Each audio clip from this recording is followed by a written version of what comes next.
Hello, my name is Birke Baehr, and I'm 11 years old. I came here today to talk about what's wrong with our food system. First of all, I would like to say that I'm really amazed at how easily kids are led to believe all the marketing and advertising on TV, at public schools, and pretty much everywhere else you look. It seems to me like corporations are always trying to get kids, like me, to get their parents to buy stuff that really isn't good for us or the planet. Little kids especially are attracted by colorful packaging and plastic toys. I must admit, I used to be one of them. I also used to think that all of our food came from these happy little farms where pigs rolled in mud and cows grazed on grass all day. What I discovered was this is not true. I began to look into this stuff on the internet, in books, and in documentary films, in my travels with my family. I discovered the dark side of the industrialized food system.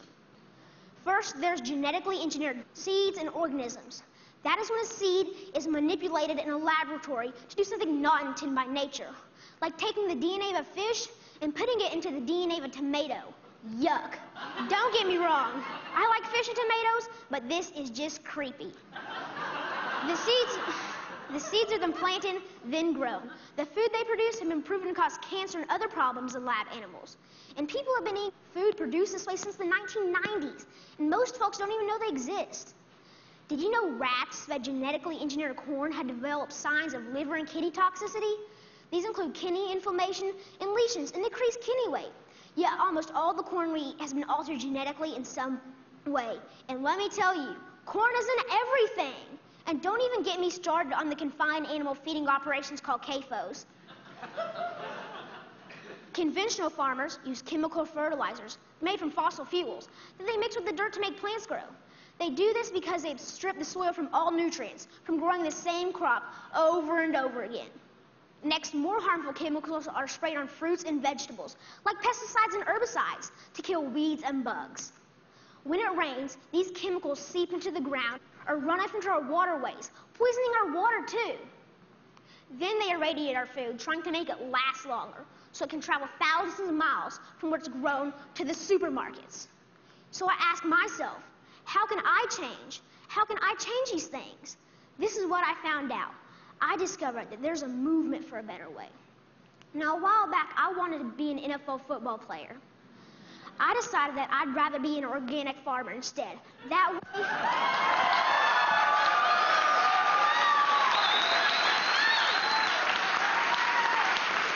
Thank you.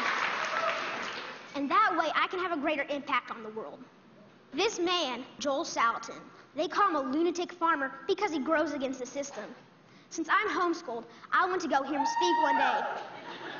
This man, this lunatic farmer, doesn't use any pesticides, herbicides, or genetically modified seeds. And so for that, he's called crazy by the system. I want you to know that we can all make a difference by making different choices, by buying our food directly from local farmers or neighbors who we know in real life.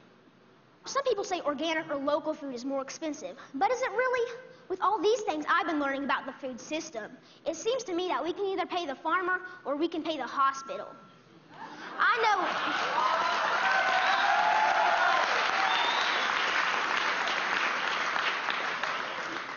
know definitely which one I would choose. I want you to know that there are farmers out there, like Bill Keener and Sequatchie Coast Farms in Tennessee, whose cows do eat grass and whose pigs do roll in the mud just like I thought. Sometimes I go to Bill's farm and volunteer so I can see up close and personal where the meat I eat comes from. I want you to know that I believe kids will eat fresh vegetables and good food if they know more about it and where it really comes from. I want you to know that there are farmers markets in every community popping up. I want you to know that me and my brother and sister actually like eating baked kale chips. I try to share this everywhere I go. Not too long ago, my uncle said that he offered my 6-year-old cousin cereal. He asked if he wanted organic toasted O's or the sugar-coated flakes. You know, the one with the big striped cartoon character on the front. My little cousin told his dad that he would rather have the organic toasted O cereal because Birke said he shouldn't eat sparkly cereal. And that, my friends, is how we can make a difference, one kid at a time. So next time you're at the grocery store, think local. Choose organic, know your farm, and know your food. Thank you.